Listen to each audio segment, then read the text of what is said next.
Nesta noite nós vamos refletir sobre a oitava visão, ou seja, a última das visões de Zacarias. Lembrando que ele teve todas essas visões de maneira intercalada numa única noite. Zacarias capítulo 6. Por favor, abra sua Bíblia para uma leitura e, na sequência, uma reflexão da palavra de Deus.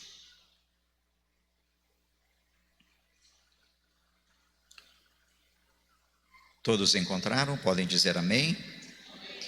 A partir do verso 1. Oitava visão, os carros de guerra. E outra vez levantei os meus olhos e vi, e eis que de 4 carros saíam dentre 2 montes, e estes montes eram montes de bronze. No primeiro carro eram cavalos vermelhos, e no segundo carro cavalos pretos, e no terceiro carro cavalos brancos, e no quarto carro cavalos malhados. Todos eram fortes. E respondi dizendo ao anjo que falava comigo: que é isto, meu senhor? E o anjo respondeu dizendo-me: estes são os 4 espíritos dos céus, saindo de onde estavam perante o Senhor de toda a terra.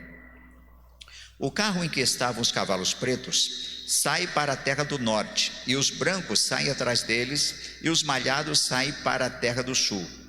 E os cavalos fortes saíam e procuravam ir por diante para percorrerem a terra.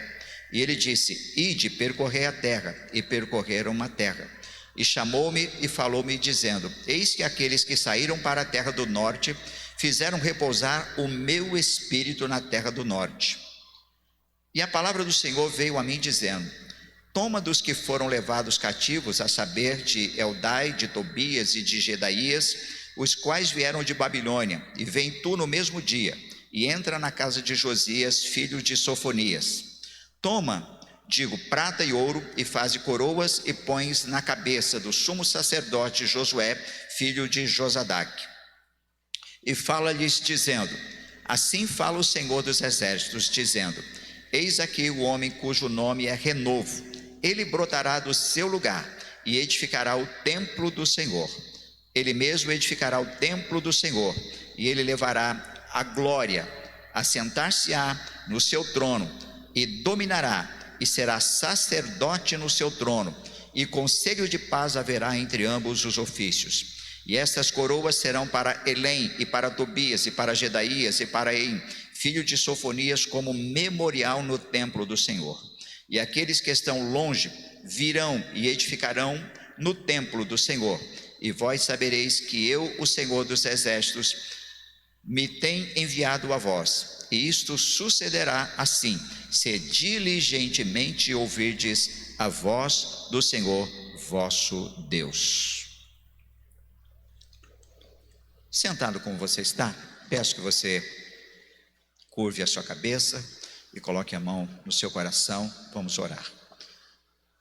Papai, que estás nos céus, tributamos a Ti toda a nossa adoração, porque só Tu és digno. Não há outro além de Ti que mereça a nossa adoração. Por isso nos prostramos diante do Senhor. Pai, nesta noite queremos pedir mais uma vez a Tua bênção para este momento tão sublime, ó Deus, tão especial, quando estaremos meditando na Tua palavra com a Tua igreja.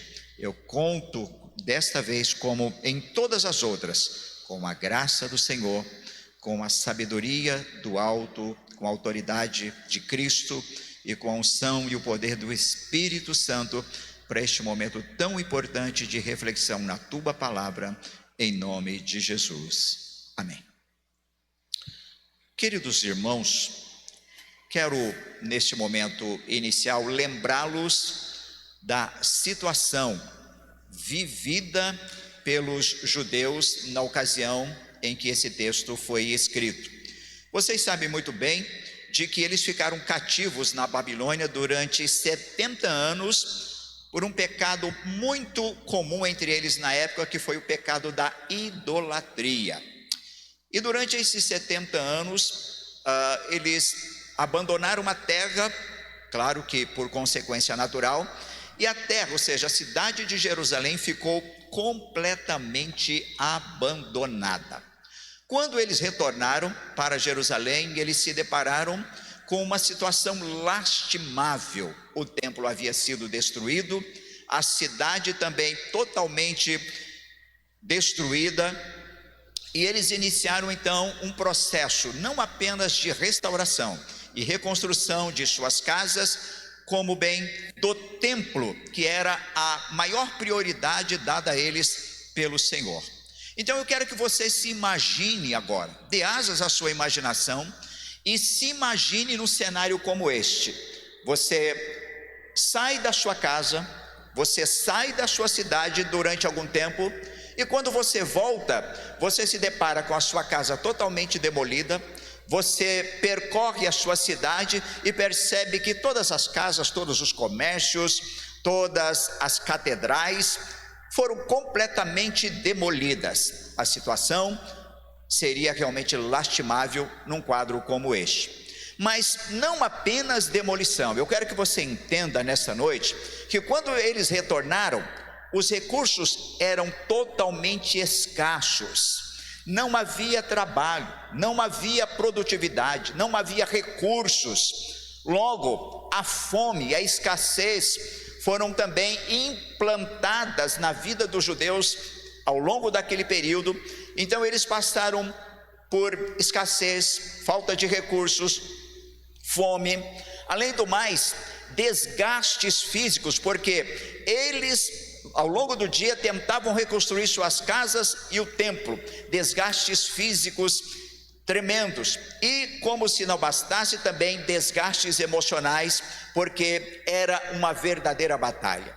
Além de todo esse quadro que eu já citei neste início, eles também tinham que enfrentar a oposição dos inimigos que os cercavam. Eles eram perseguidos diariamente. Imagine, eles tinham que sair para uma negociação, tinham que sair para a compra de algum produto, fazer algum tipo de negócio, e eles estavam sempre correndo risco de morte, porque a oposição era ferrenha, e eles tinham que conviver com esse quadro diariamente.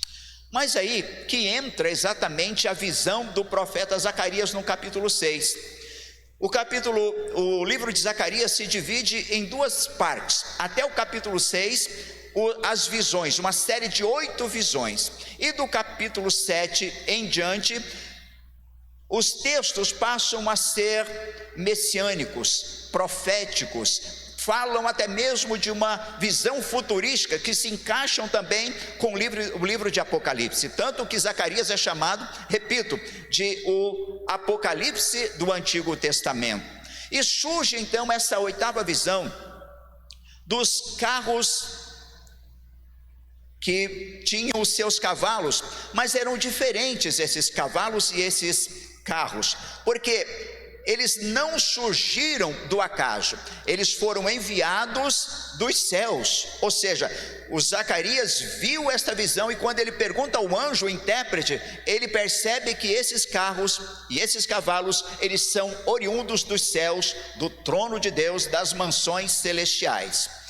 E ele começa então a trazer entendimento para o profeta Zacarias. Mas eu quero que você entenda de forma muito objetiva nessa noite, que o grande objetivo da visão do capítulo 6, a 8ª visão, era gerar paz no coração dos judeus, esperança e fé em momentos tão difíceis quanto aqueles que eles estavam enfrentando.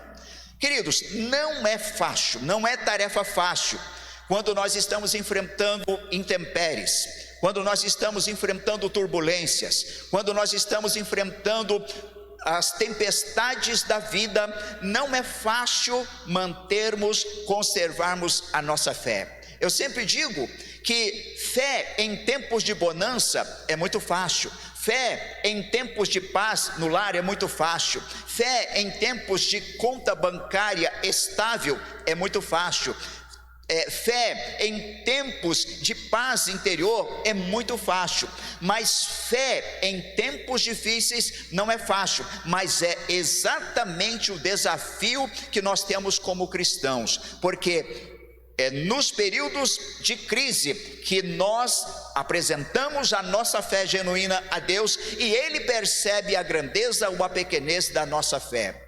E ao longo da minha caminhada cristã e através do conhecimento da palavra de Deus, eu sempre aprendi que confiança em Deus é, na verdade, um descanso na palavra de Deus, um descanso no poder de Deus e um descanso nas promessas de Deus. Então, ou nós acreditamos em Deus e descansamos no seu poder, na sua palavra e nas suas promessas, ou nós ficaremos neuróticos diante de uma situação como a que o mundo enfrenta nos dias atuais. E é por esta razão que muitos cristãos estão abandonando sua fé, ficando doentes sob o ponto de vista emocional, físico, porque não estão dando conta de lidarem com esta situação que o mundo nos apresenta em tempos como o que nós estamos vivendo.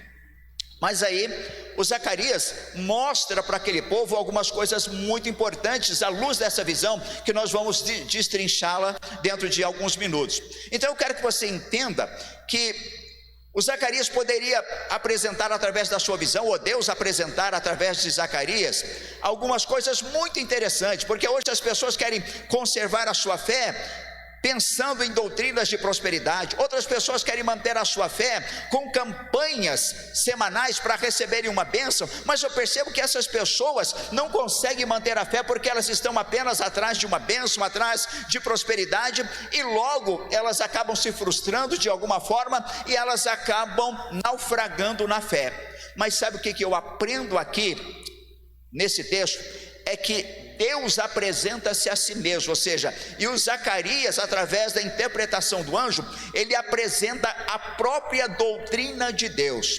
Quando nós estudamos teologia, nós estudamos a teologia de forma sistemática, ou seja, a sistematização da teologia. Então você estuda a teologia dos anjos, você estuda a teologia dos homens, a teologia de Deus, a teologia do Espírito Santo, e assim sucessivamente, a teologia da santificação. Então, para sistematizar e facilitar a nossa compreensão. Então, aqui eu percebo a própria doutrina de Deus, o Deus Todo-Poderoso aqui se mostrando, não apenas para o profeta Zacarias, mas para todo aquele povo judeu que estava enfrentando aquela situação difícil.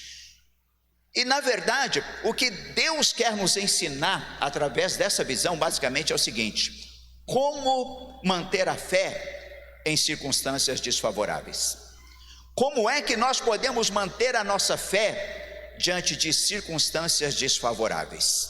E aqui eu quero compartilhar com vocês 3 lições baseadas aqui nesse texto, que certamente vão nos ajudar a preservarmos a nossa fé todas as vezes que nós enfrentarmos situações desfavoráveis, situações difíceis na vida.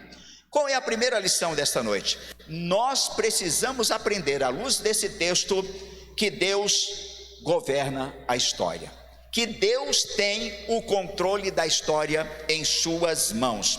Quando nós lemos os versos de 1 a 5, nós aprendemos aqui que aqueles carros e aqueles cavalos, eles vinham dos céus, tanto que o texto descreve como os espíritos dos céus. Ou seja, o que nós precisamos entender nesse primeiro momento é que Deus está no controle, que Deus governa a história. Quando nós pensamos em carruagens, nós precisamos voltar ao passado e precisamos entender que as carruagens eram armas de guerra, principalmente no Antigo Oriente. Era muito comum, vocês se lembram muito, os babilônicos, os romanos usaram muito esse tipo de arma para as guerras, para as grandes batalhas. E aqui o profeta tem uma visão de 4 migas, que são migas, na verdade 2 cavalos puxando uma carroça com 2 rodas, mas ele tem uma visão de 4 migas, ou seja, 4 carruagens sendo arrastadas, cada uma por 2 cavalos, e ele aqui vê de forma muito clara quais eram as cores daqueles cavalos: pretos, brancos e também os malhados. E é interessante, queridos, que quando nós pensamos aqui então nessa questão de carruagem, agora estes cavalos, essas carruagens, não eram carruagens dos inimigos, não eram dos babilônicos, não eram dos romanos, mas eram na verdade carruagens que estavam vindo dos céus. E precisamos entender, queridos, aqui, que há uma relação muito profunda, porque o objetivo aqui principal do povo judeu na época era a reconstrução do templo.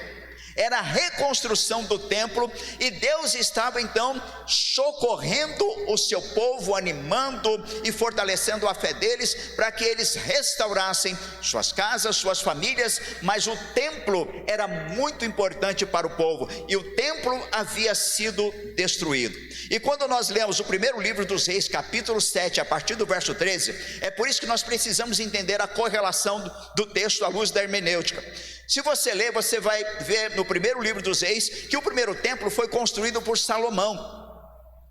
E o templo de Salomão, na entrada, tinha 2 colunas muito altas de bronze. E aquelas colunas, cada uma tinha o seu nome. Uma coluna se chamava Jaquim, que significa ele estabelece, e a outra chamava-se Boaz, que significava nele a força. Olha que coisa interessante. Mas agora o templo de Salomão já não existia mais, havia sido demolido, derrubado pelo exército inimigo. Mas vejam que na visão que o profeta Zacarias tem, ele vê essas 4 carruagens com seus cavalos, que percorriam entre 2 colunas altas, cujos topos atingiam os céus. Ele não conseguia visualizar. Então nós precisamos entender uma coisa, que o templo havia sido demolido, mas essas carruagens e esses cavalos, eles estavam percorrendo entre essas 2 colunas. Deus estava mostrando, à luz do livro de Apocalipse, que é Ele quem estabelece o seu povo, é Ele quem dá força ao seu povo, e que o templo havia sido demolido, mas que o próprio Deus continua construindo um novo templo na Nova Jerusalém para nós, que um dia vamos habitar. Precisamos entender. E aí, queridos, essas 2 montanhas também que se apresentavam para o profeta era como se fosse de bronze. Então essa profunda relação que nós precisamos entender neste primeiro momento, e entendermos que Deus está realmente no governo da história. E aí nós precisamos nos lembrar também de um fato muito semelhante, que faz alusão também a esses carros e esses cavaleiros de fogo. O profeta Eliseu, certa ocasião, segundo livro dos Reis, capítulo de número 6, ele estava também cercado em Samaria. Os inimigos haviam cercado a cidade com o intento de buscá-lo e de fazê-lo cativo. E o seu moço Geazi ficou perplexo com aquela situação e disse: meu senhor, estamos cercados, estamos sitiados e não temos o que fazer. Era o pensamento daquele moço chamado Geazi. Mas o profeta Eliseu estava muito tranquilo, porque ele conhecia o Deus a quem ele servia. E numa oração, ele ora pelo moço, os olhos do moço foram abertos, e ele vê cavaleiros e carros de fogo que estavam cercando, e ele disse: muito mais são os que estão conosco do que os que estão com eles. Não temas. Queridos, quero pensar com vocês algumas coisas. Tem momentos, Jana, que parece que incoerente, quando nós estamos diante de uma crise, diante de uma situação extremamente delicada, que só nós sabemos, né? Porque uma coisa que eu aprendi na minha vida, e falo isso muito com a minha filha e com a minha esposa, né? Que a vida não é linear. Tem dias bons e dias ruins, é fato. E o sentir é particular. O sentir é muito particular. Às vezes uma situação que me afeta muito pode não afetar a minha esposa, pode não afetar a minha filha, ou vice-versa, porque o sentir é muito particular, e cada um sente de uma forma e percebe de uma forma uma determinada situação. Então há momentos que parece uma verdadeira incoerência divina. Parece que Deus às vezes em alguns momentos está brincando conosco quando nós estamos diante de uma grande crise, de uma grave crise, e Ele simplesmente diz para você: não temas, não temas. Parece uma incoerência, mas ao mesmo tempo nós precisamos entender que quando Ele diz não temas, de fato nós não podemos temer, porque Ele sempre está conosco, para nos socorrer, para nos ajudar, para nos estender as mãos e nos levantar, ainda que a situação pareça catastrófica. Querido, talvez essa seja a sua situação nesta noite. Quem sabe a sua vida financeira esteja totalmente desorganizada. Quem sabe a sua vida espiritual esteja destruída e hoje você esteja num quadro clínico espiritual totalmente avesso, com a sua vida nas mãos do diabo. Talvez o seu casamento tenha sido demolido, talvez a sua família esteja vivendo num período de completa desestruturação, talvez o seu ministério esteja indo à bancarrota. Enfim, eu poderia aqui argumentar muitas coisas a respeito da sua vida cotidiana. Eu não sei qual é a sua situação, e talvez a sua vida esteja exatamente como a casa dos israelitas, como o templo. Talvez ela esteja sendo demolida ou esteja demolida, mas a palavra de Deus para mim e para você hoje é: não temas, não temas, não temas, não temas, porque Ele governa a história. Ele governa a história. Ou seja, Deus está no controle da história, queridos. Em momento algum Deus perdeu as rédeas da história. Tem muitos cristãos que hoje estão apavorados porque Trump perdeu nos Estados Unidos, talvez porque o seu prefeito de preferência perdeu no seu município, talvez porque o seu governador não esteja cumprindo as promessas, talvez porque a sua cidade não esteja se desenvolvendo a contento, e as pessoas ficam perplexas, ficam assustadas, aterrorizadas, porque não conhecem a palavra de Deus. Mas eu quero dizer nesta noite que em momento algum Deus perdeu, jamais vai perder as rédeas da história. Ele continua com as rédeas da história nas suas mãos. Apocalipse capítulo 4, a Bíblia nos diz, no capítulo 1 de Apocalipse, Deus fala com João e ele apenas se vira e diz: eu ouvi uma voz como de trovão que falava comigo. Mas no capítulo 4 ele tem uma visão diferente, e ele ouve uma voz e diz assim: sobe, porque eu quero te mostrar o que há de acontecer. E ele diz que ele ouviu aquela voz e disse: sobe, e uma porta se abriu nos céus, e ele viu um trono, e não apenas viu um trono, mas viu aquele que estava sentado sobre o trono. Eu quero dizer nesta noite, queridos, que nós como igreja servimos aquele que está no trono. E guarde o que eu vou te dizer nesta noite, Alessandro, igreja do Senhor: o trono de Deus é a sala de comando do universo, meu irmão.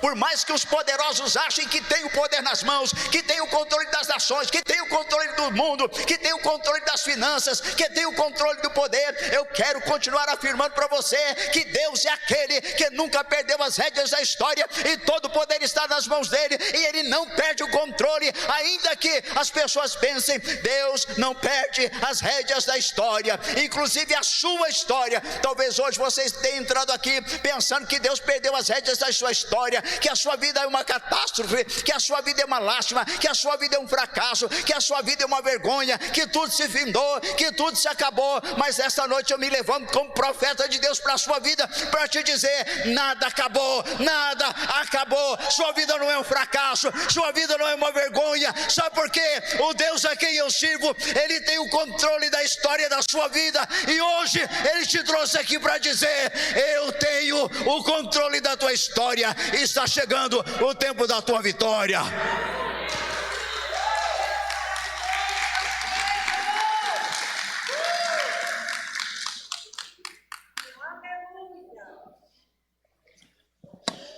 Quero dar alguns exemplos para que vocês percebam que Deus tem o controle da história. Gênesis capítulo 18. A gente olha um pouquinho para trás e percebe que Abraão quis dar uma forcinha para Deus. Deus não precisa de forcinha, irmão. Deus não precisa de ajudinha. Ele teve um caso com Agar e gerou um menino chamado Ismael. Abraão já era idoso, cerca de 100 anos, e Sara com 90 anos, e tinha um problema, ela era estéril. E aí no capítulo 18 Deus diz: eu tenho controle da história, e este não será o filho da tua promessa, das entranhas da tua mulher eu vou gerar um filho que será o filho da aliança. E Deus cumpriu a promessa, e Sara gerou um menino chamado Isaque, que foi o filho da promessa de Abraão e de Sara. Bendito seja o nome do Senhor.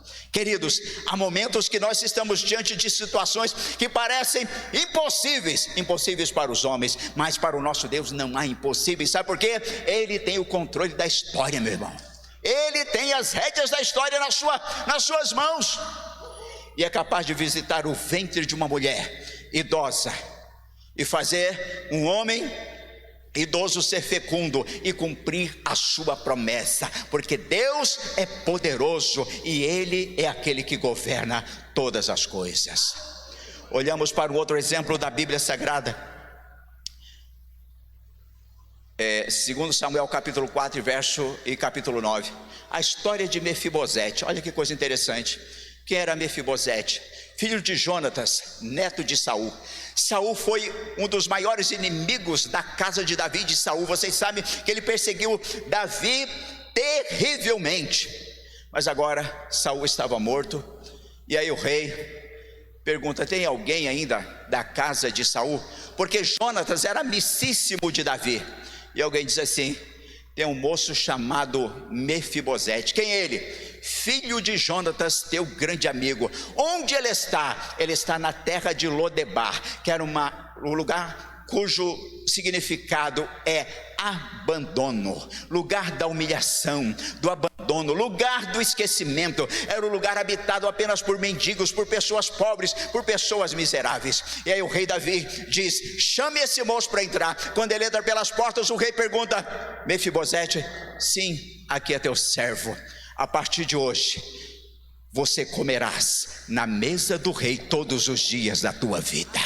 A partir de hoje tu comerás na mesa do rei todos os dias, e tudo aquilo que foi da casa de Saul, eu agora ordeno que devolvo, e eu vou ordenar que pessoas trabalhem para te dar o sustento. Querido, talvez você esteja em Lodebar, lugar do esquecimento, lugar do abandono, lugar da humilhação, lugar da dor, lugar da tristeza, e talvez ninguém esteja percebendo a tua dor, a tua angústia, a tua tristeza, o teu abandono, que você se sente esquecido. Mas eu quero dizer que tem alguém, porque Jesus Cristo é da linhagem de Davi, e esse não se esquece de você. E a qualquer momento, no momento em que você menos esperar, você vai ser convidado para a restauração da sua honra. Deus vai restaurar honra. Eu estou liberando uma palavra profética aqui nesta noite.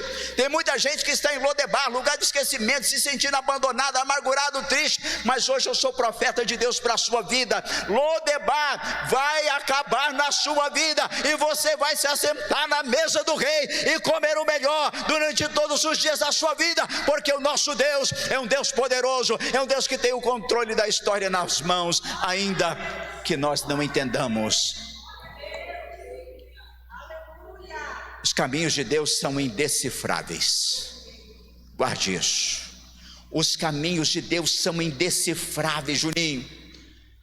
Meus queridos, quantas vezes na minha vida eu tentei entender os caminhos de Deus, e quanto mais eu tento entender, menos eu entendo. Tem gente que fica tentando entender os caminhos de Deus. Os caminhos de Deus, os pensamentos de Deus são mais altos. Os pensamentos de Deus são mais amplos. Os caminhos de Deus são indecifráveis. Mas uma coisa eu te asseguro: ainda que sejam indecifráveis para nós homens, mas Ele sempre nos conduz no caminho certo, no caminho de vitória, no caminho da bênção. O caminho de Deus, como diz o salmista: o teu caminho é perfeito, Senhor. O teu caminho é perfeito, o teu caminho é perfeito.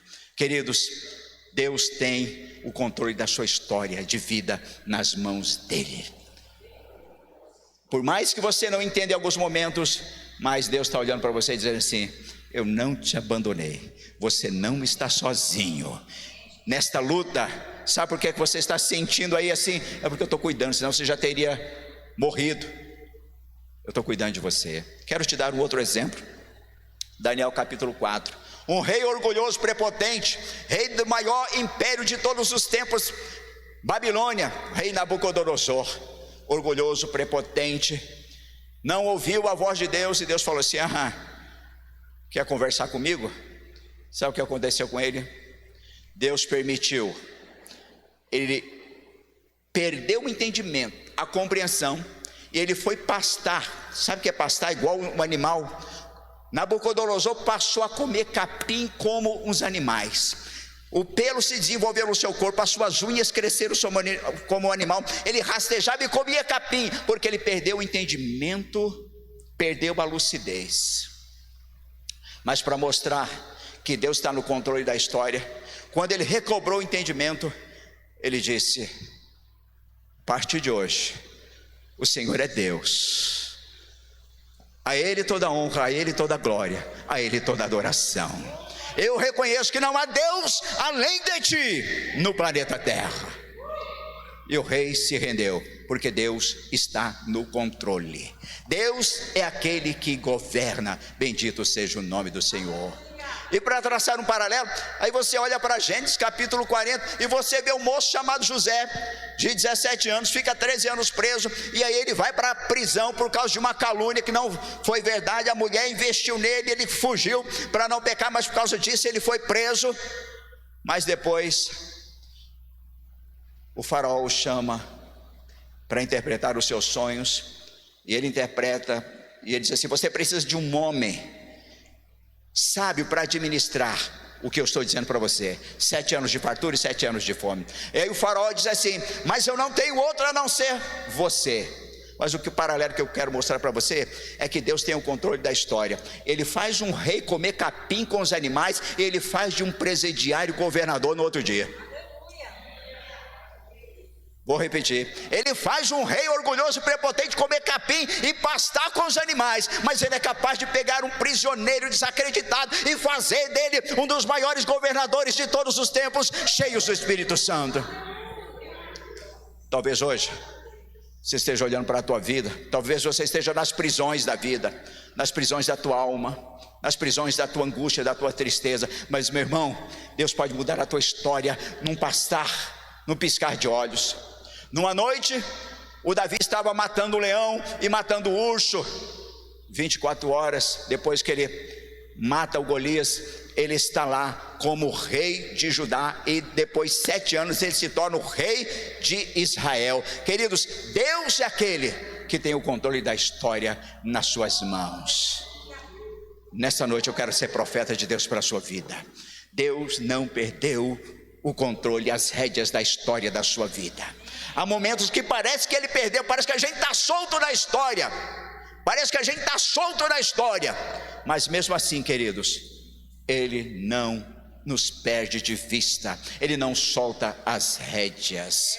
Deuteronômio 8 diz que Deus permitiu o deserto abrasador para provar o que estava no coração do povo de Israel. Às vezes Deus permite o deserto abrasador para provar o que está no nosso coração.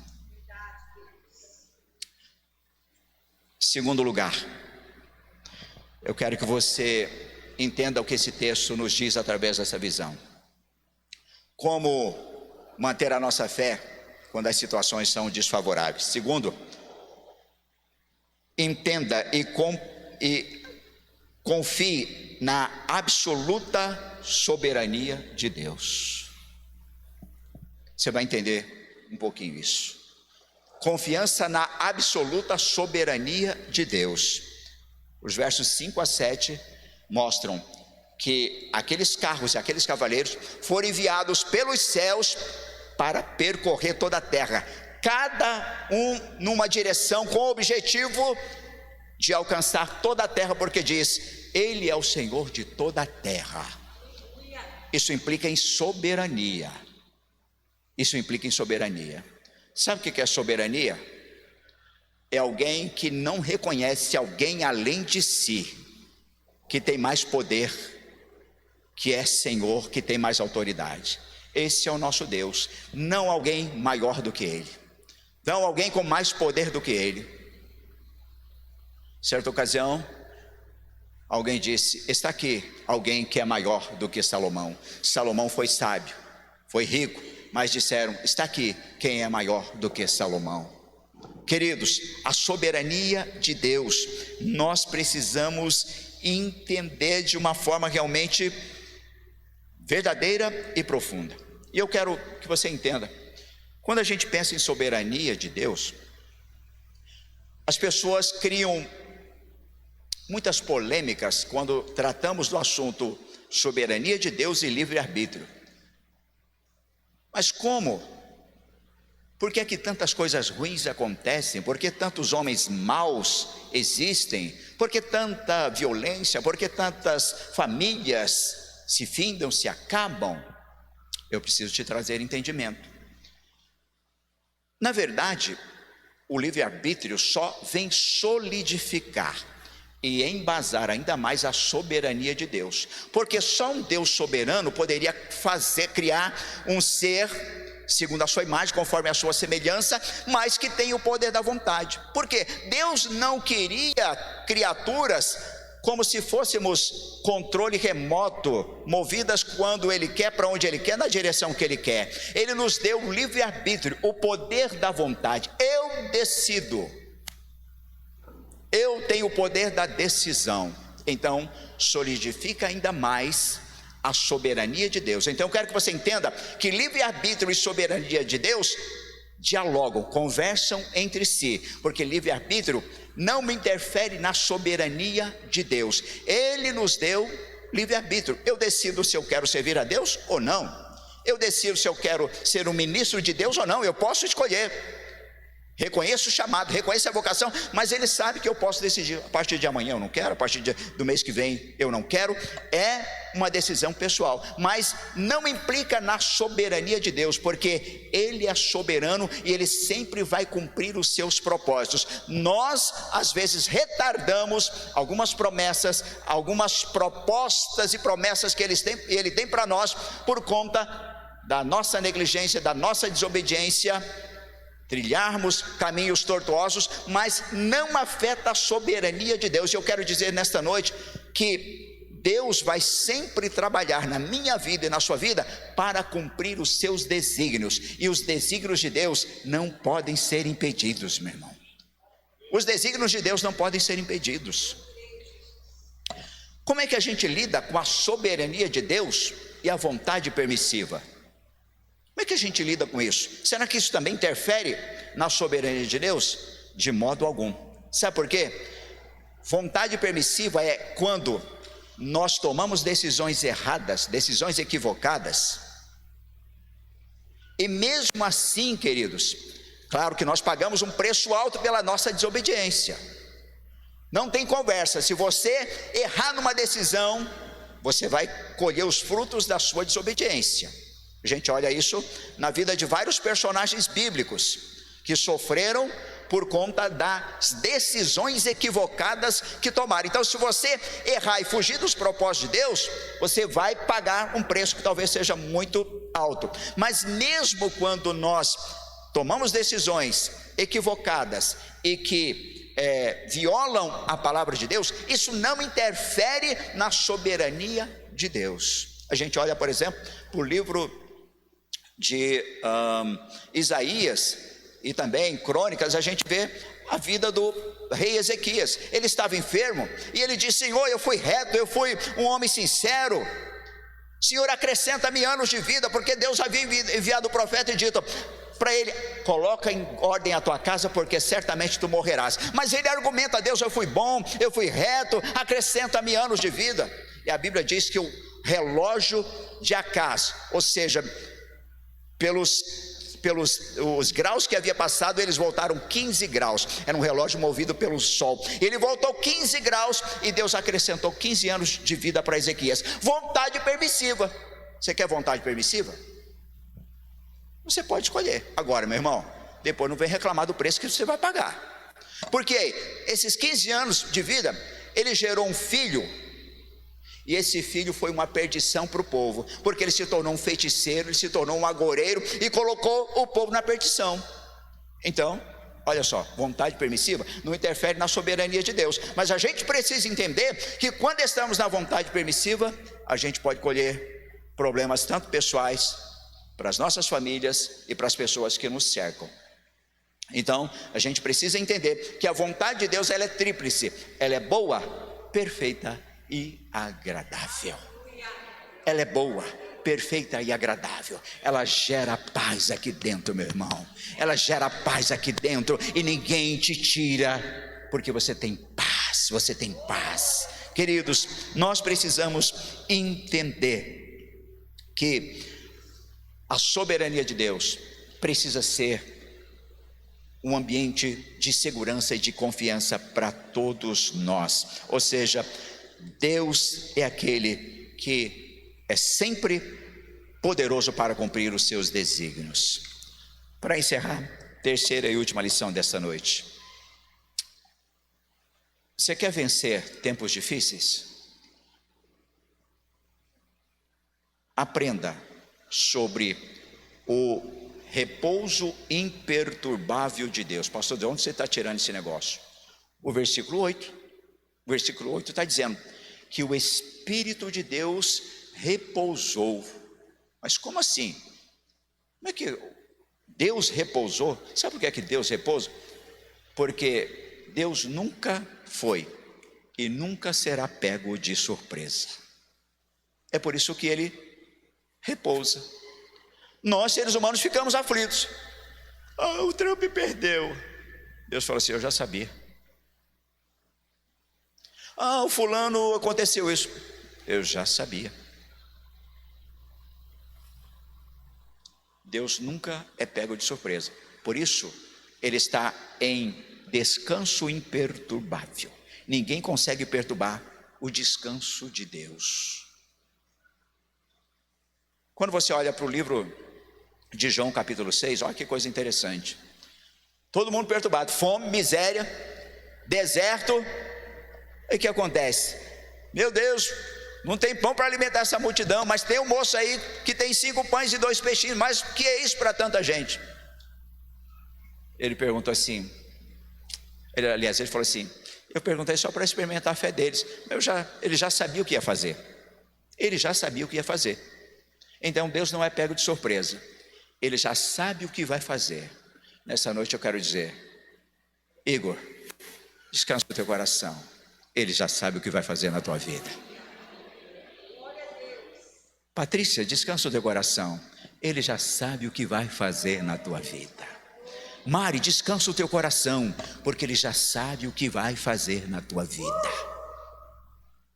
Fábio, descansa o teu coração, porque Ele já sabe o que vai fazer.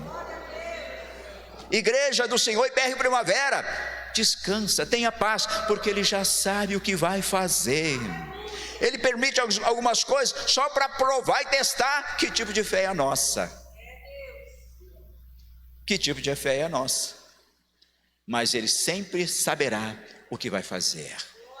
E nessa noite, eu quero que você aprenda, querido, sobre esse pensamento, esse raciocínio importante, que o repouso de Deus é imperturbável, queridos. E por que eu digo isso? Porque quando você lê o capítulo 1 de Zacarias, você vê uma visão muito parecida. Ele vê cavalos, carros de fogo, e se a gente como pregador não tomar cuidado, a gente confunde as coisas. Mas lá, aqueles cavalos e aqueles carros de fogo, ele diz que eles estavam percorrendo a terra, vistoriando a terra. Essa visão do capítulo 6, ele está enviando para uma ação e de cuidado com o seu povo, dizendo para o povo: eu vou continuar cuidando de vocês, eu vou continuar protegendo vocês dos inimigos. Os inimigos poderão vir contra vocês, mas eu enviarei os meus cavaleiros e os meus cavalos, e eles os protegerão. E aí, quando a gente vai para o capítulo 19 de Apocalipse, João também tem uma visão parecida. Ele diz: eu vi um cavalo branco, e vi um assentado sobre este cavalo branco. E eu vi algo extraordinário. Eu vi na sua cabeça uma coroa. Eu vi que ele estava vestido como um manto de sangue. Na sua destra estava escrito Rei dos Reis e Senhor dos Senhores.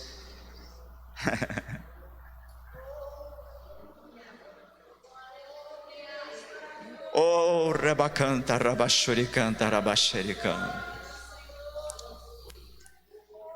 Queridos, nos dias de hoje, esse cavaleiro do cavalo branco, ele tem se levantado em toda a terra para guardar e proteger o seu povo, a sua igreja.